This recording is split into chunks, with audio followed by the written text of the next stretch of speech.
Genesis 31. Laban replied, "These women are my daughters, and these children are mine, and these flocks and all that you have, all are mine. So how could I harm my own daughters and grandchildren?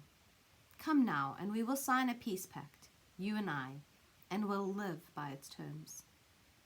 So Jacob took a stone and set it up as a monument, and told his men to gather stones and make a heap.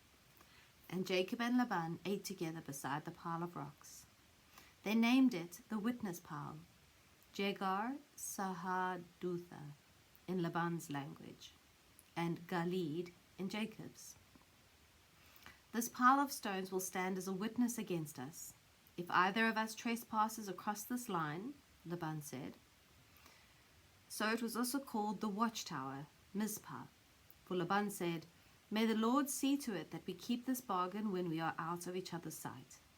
And if you are harsh to my daughters or take other wives, I won't know, but God will see it. This heap," Laban continued, "stands between us as a witness of our vows that I will not cross this line to attack you, and you will not cross it to attack me. I call upon the God of Abraham and Nahor, and of their father, to destroy either of us who does."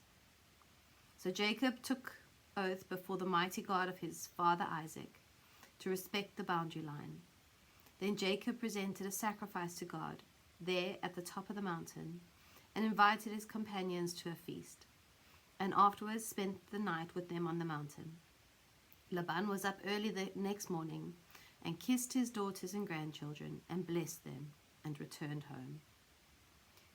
Genesis 32. So Jacob and his household started on again, and the angels of God came to meet him. When he saw them, he exclaimed, "God lives here!" So he named the place God's territory.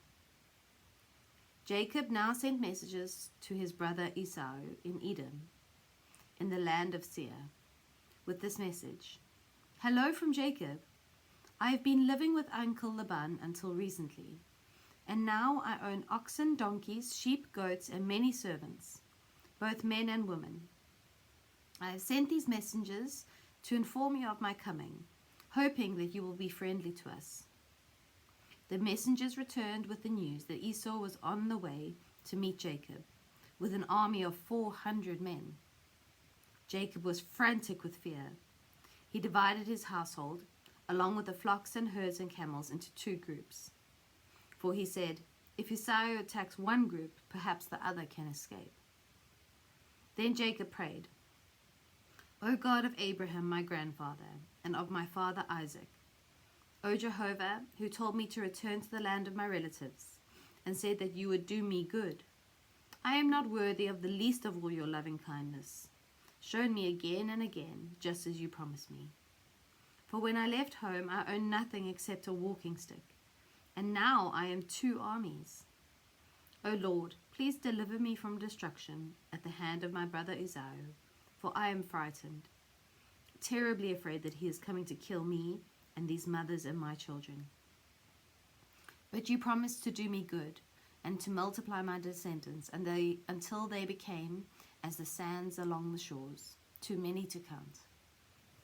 So Jacob stayed where he was for the night and prepared a present for his brother Esau: 200 female goats, 20 male goats, 200 ewes, 20 rams, 30 milk camels with their colts, 40 cows, 10 bulls, 20 female donkeys, 10 female donkeys. He instructed his servants to divide them on ahead, each group of animals by itself, separated by a distance between. He told the men driving the first group that when they met Esau and he asked, "Where are you going? Whose servants are you?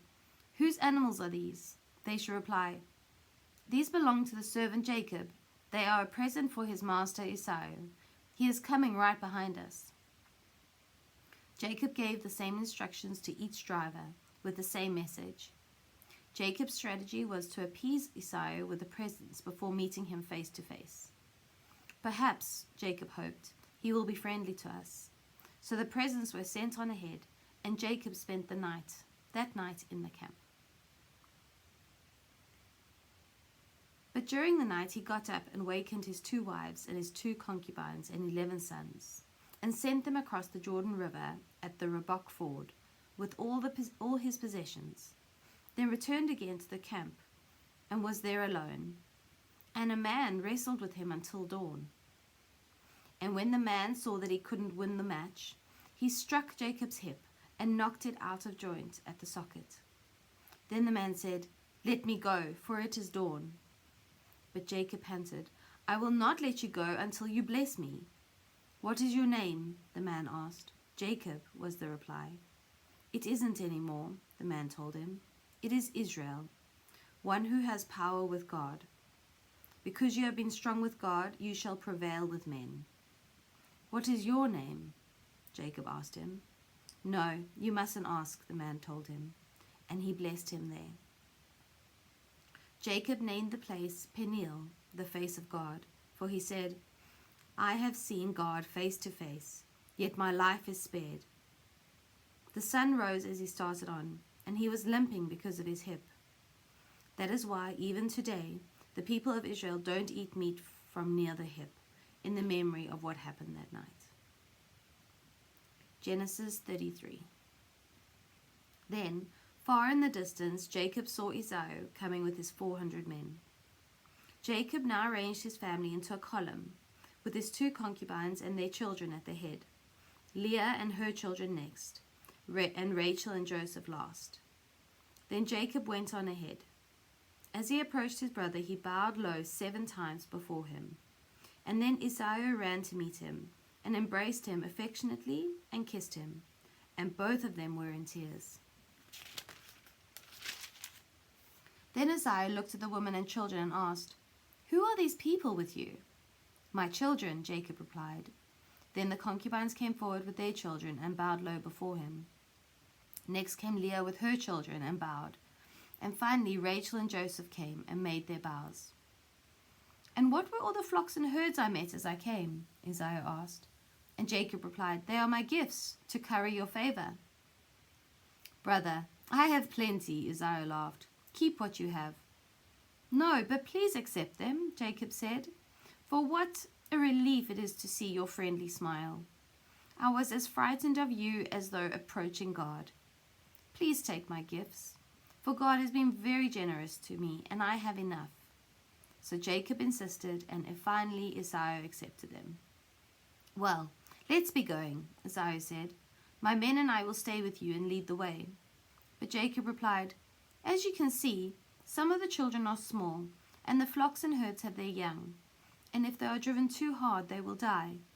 So you go on ahead of us, and we'll follow at our own pace and meet you at the seir."